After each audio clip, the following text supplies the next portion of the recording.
So, in honor of someone's earlier use of if you give a mouse a cookie, I thought I would share my favorite sequel because sometimes the sequels are better than the original. Aliens is definitely better than Alien, and I'm sorry to Ridley Scott for that, but it's just true. And my favorite sequel is If You Give a Moose a Muffin. This is a book. I've actually kept this book many years. I'm pretty sure this is the same one that we've had in my family for a minute. I'm one of those book hoarders. So, If You Give a Moose a Muffin.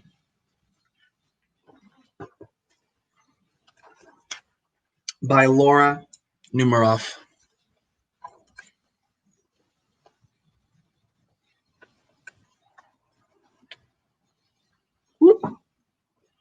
If you give a moose a muffin,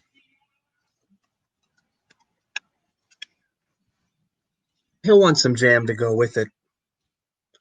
So, you'll bring him some of your mother's homemade blackberry jam. It's very good. I've had it. And when he's finished eating the muffin, he'll want another one. And another. And another. And when they're all gone, he'll ask you to make more.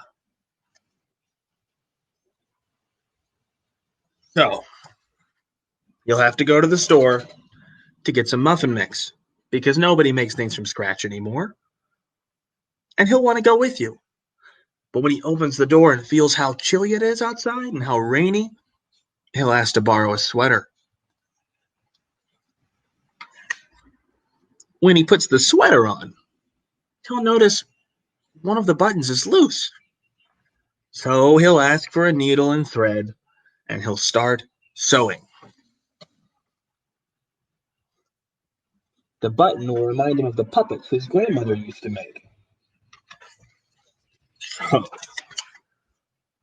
he'll ask for some old socks, and he will make sock puppets.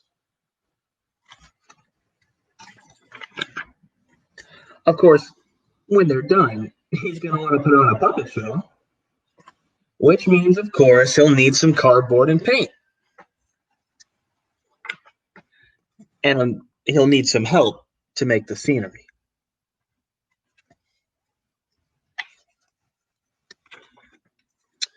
When the scenery is finished, he'll get behind the couch, but his antlers are going to stick out.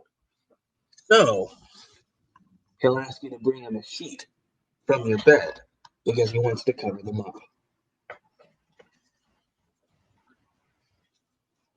But, when he sees the sheet, he'll remember he wants to be a ghost for Halloween. And he'll try it on, and he'll shout, "Oh!" It'll scare him so much, he'll knock over all of the paints. Some people are so messy. So he'll use the sheet to clean up the mess. And then he'll ask for some soap to wash it out. Because he doesn't want you to get in trouble. You're just having fun. He'll probably want to hang the sheet up to dry afterwards. So, logically, he will go outside to put it on the clothesline. But that's when he, out in the yard, will see your mother's blackberry bushes. Seeing the blackberry bushes will remind him of your mother's jam. So he'll probably ask you for some more. And chances are, if you give him some jam,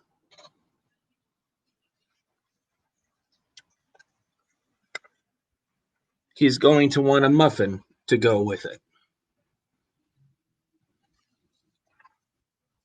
So that is the only physical kids book I have in the house. However, I came prepared, and I have pulled some selected Shel Silverstein poems, which I'm going to play along to here. When I was a kid, someone got me a an album of Shel Silverstein performing where the Sidewalk ends. And to this day, it's one of the best things that ever happened. So I thought I might do some covers of those. So this one is The Crocodile's Toothache.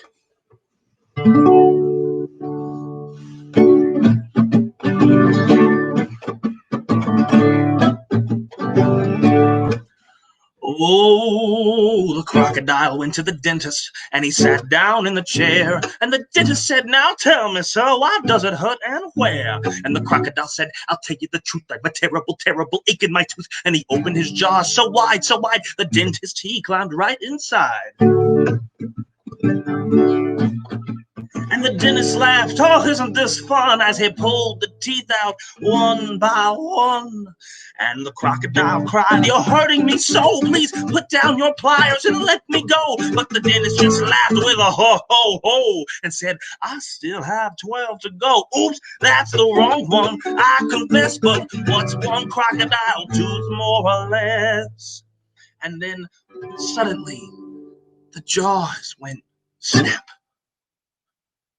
And the dentist was gone, right off the map. And where he went, no one can guess. To north or south or east or west, he left no forwarding address. But what's one dentist, more or less?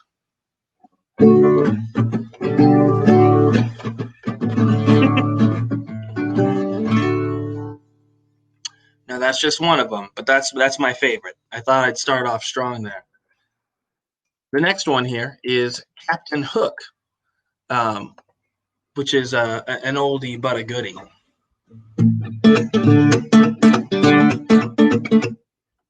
Captain Hook must remember not to scratch his toes. Captain Hook must watch out and never pick his nose. Captain Hook must be gentle when he shakes your hand. Captain Hook must be careful opening sardine cans, playing tag and pouring tea and turning pages of a book. Lots of folks I'm glad I ain't, but mostly Captain Hook.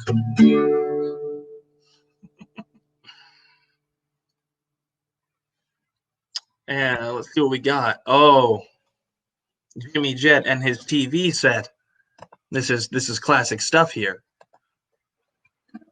This is what happens if you spend too long in front of a screen, which granted, this is probably the wrong time to mention for many of you, but it's a real danger. You got to watch out. You got to listen to your parents. So, Jimmy Jet and his TV set.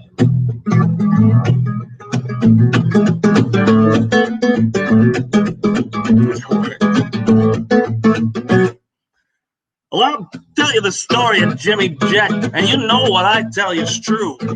He loved to watch his TV set almost as much as you. Well, he watched all day and he watched all night till he grew all pale and lean. From the early show to the late show and all the shows between. He watched till his eyes were frozen wide and his bottom grew into his chair and his chin turned into a TV dial and his antenna grew from his hair and his brains turned into TV tubes and his face to a TV screen and two knobs saying vert and horiz grew where his ears had been. And he grew a plug that looked like a tail, so we plugged in little Jim.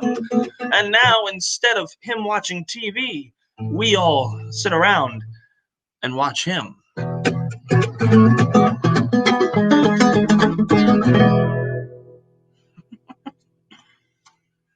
Jimmy Jet did stick with me. And I encourage everybody to go on Spotify and find this album because they're all incredible. Now, Boa Constrictor. It's a good one. Here we go. I think I got a little...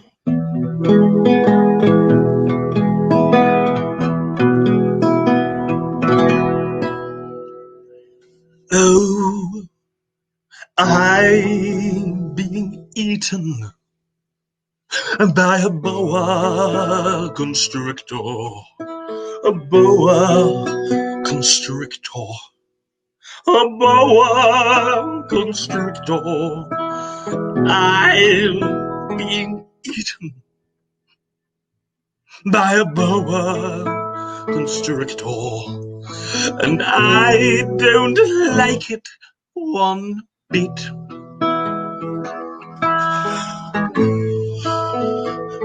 Oh no, it's nibbling my toes. Oh gee,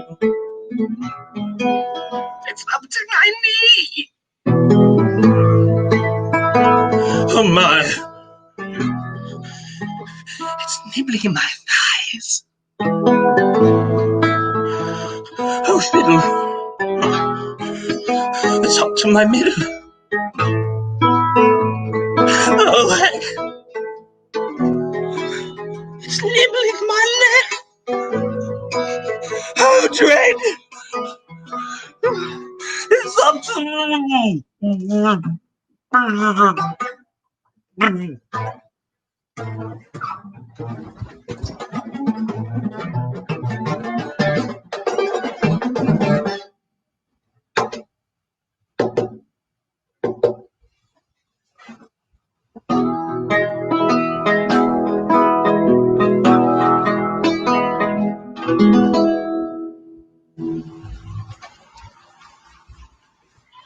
Oh, God, it gets me every time. I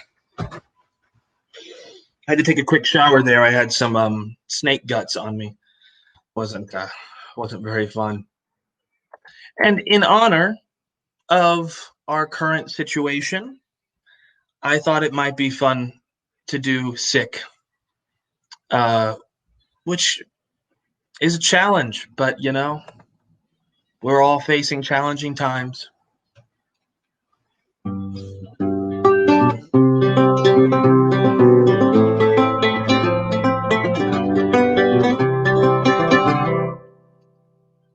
I cannot go to school today, said little Peggy Ann McKay. I have the measles and the mumps, a gash, a rash, and purple bumps. My mouth is wet, my throat is dry, I'm going blind in my right eye. My tonsils are as big as rocks, I counted 16 chicken pox. Oh, there's one more, that's 17. Don't you think my face looks green? My leg is cut, my eyes are blue, it might be in stomatic flu. I cough, I sneeze, and gasp and choke. I'm sure that my left leg is broke, my hip hurts. When I move my chin, my belly button's caving in. My back is wrenched, my ankle's sprained, my appendix pains each time it rains. My nose is cold, my toes are numb, I have a sliver in my thumb, my neck is stiff, my voice is weak, I hardly whisper when I speak. My tongue is filling up my nose. I think my hair is falling out. My elbows bent, my spine ain't straight. My temperature is 108. My brain is shrunk. I can't hear. There's a hole inside my ear. I have a hangnail. And my heart is... What? What's that you say? You say today is Sunday? Okay. Goodbye. I'm going out to play.